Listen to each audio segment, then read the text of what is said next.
G'day everyone, this is RisingFunGaming and welcome to another Monster Hunter Rise demo video. Today we are revisiting Longsword. There's a couple of things that we didn't manage to pull off in the previous Longsword video, and I wanted to come back and show those off, explain them, and have a lot of fun doing it. We're going to be hitting up a Mizutsune. It's definitely one of the best combinations in the game. Longsword versus Mizutsune. It's like the weapon was made to fight it. It's definitely going to open up into hopefully a beautiful dance. I've got to say though, man, it seems to be some of my buttons inputs not getting read satisfactorily. I don't know if there's a difference in input buffering or whatever, but we'll see if we can get around that in the upcoming few videos. Hopefully we can continue this combo. Alright, beautiful. So that's one of the things I wanted to show off actually. The EII counter slash, and so that's returning from World. Once you successfully complete it, you can go into the Spirit Blade combo, which helped us get into the white gauge, which is very, very nice, very, very useful, and good. That's the other thing I wanted to show off. So with these wire bug moves, I showed off in the last video many times the ability to jump in and hop on the monster and do a downward plunge. Now, thankfully, for the DPS of this weapon, the Helm Splitter returns, and I just didn't know that it was in Rise and how to input the buttons for it. What you have to do, as I think our Mizutsune gets popped out of its soapy covering, I think that's what that down was for. It was a quick down after a previous down. As I was saying, yeah, you're gonna have to quickly press the ZR button upon doing the wire bug jump in move. Interestingly, this will mean that you can't really spam Helm Splitters. It's no longer the forward lunging stab to get the leg up anymore. It's the jumping in with bug wire with this game, which thankfully only uses one of the bugs, which is good. And you know what, I don't really see it as a huge problem. Like, Helm Split is not something I generally want to spam because I want to get my spirit level back to red before doing a subsequent one, and by the time I've got red, usually I've got 1 or 2 bugs back. So in terms of the cooldowns, it doesn't seem like I'm being nerfed. Again, it's not something that I spam. What's cool is it's also going to be contributing to the sort of blue damage for the riding threshold, riding gauge. So if you get a few good ones of these in, you're going to get a quick-ish ride in. So that's really, really good. We've pretty much showed off what I want. And let's just continue to have fun with this Mizutsune. Oh man, I loved fighting you with Longsword. I think it was a Depth Star Longsword. Yeah, a Depth Star Longsword in Generations Ultimate. The Japanese weapon versus the Japanese themed monster, right? I think that's the deal. Don't know if it's a coincidence or not, but they just seem to be a great combo. Alright, Pooch. Let's go to phase 2. And I'd say we're doing pretty alright. Actually landing these Helm Splitters. It's one of the things that I want to get a bit of a feel for, how whiffable they're going to be in this game versus the atrocious unexplained whiffs that we experienced in early versions of World, which unfortunately persisted to an extent in Iceborne. The whiffed Helm Splitters. What am I... Yeah, get out of here. I don't really want to be in that corner. So settle this bird. Not really a bird. I guess while we've got you in this trap, let's get some damage in. We can always pop this blight off afterwards. Oh, getting knocked down again. Not 100% sure about what's going on.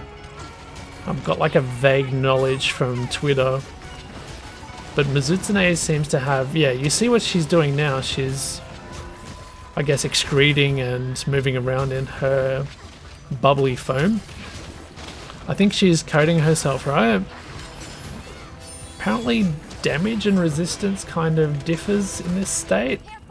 But one of the cool things is if you get this bubbly foam off of her, and to my knowledge it's just through pure damage, you'll get another flinch.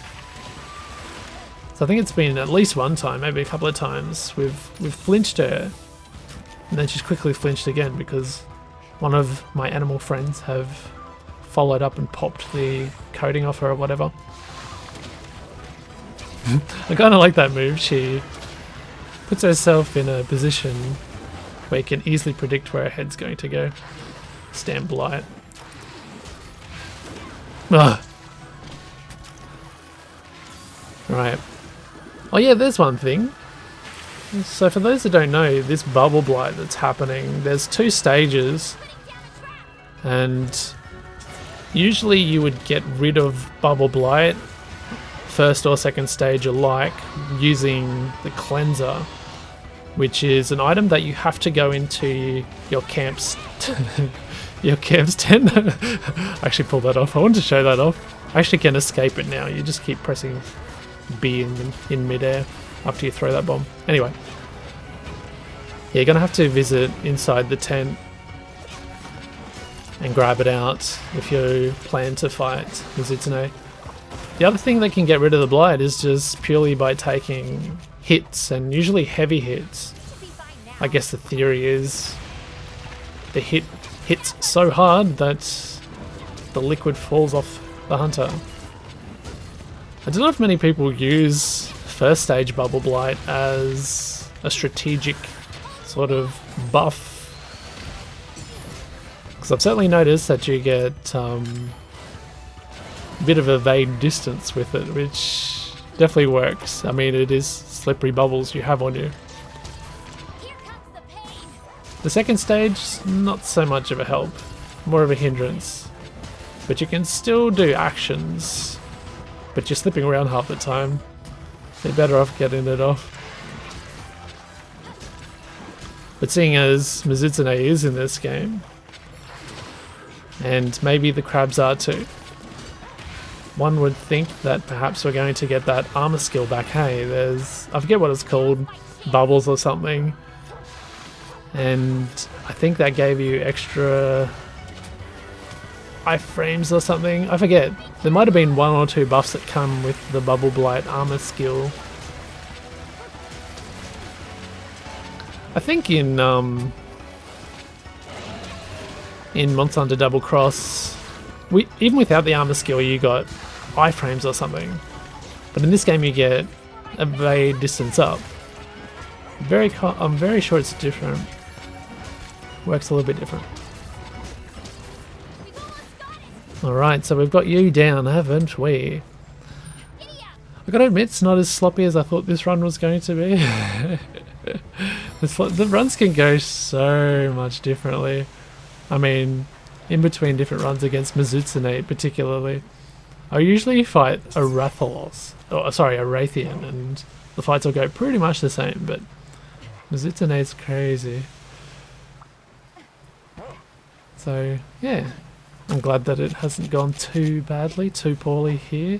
As my dog doesn't catch the top of the cliff for some reason. I don't know why that happens.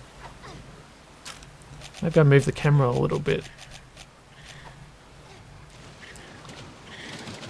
Alright, let's finish this girl. I've got to admit though, I don't know if it's pronounced more with Longsword. It probably isn't. I'm perceiving sort of this, I don't know, my inputs are getting eaten, it feels like sometimes. They're just not taking.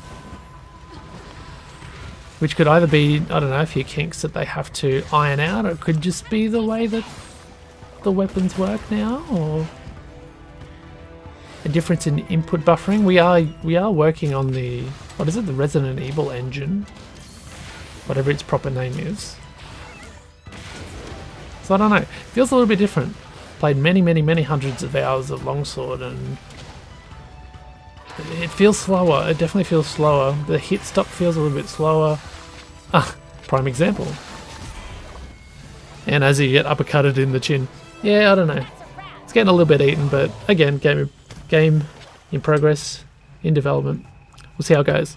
But overall, it maintains extreme fun and lots of defensive ability to it with your counters and your escaping moves and things like that. It's a very fun weapon.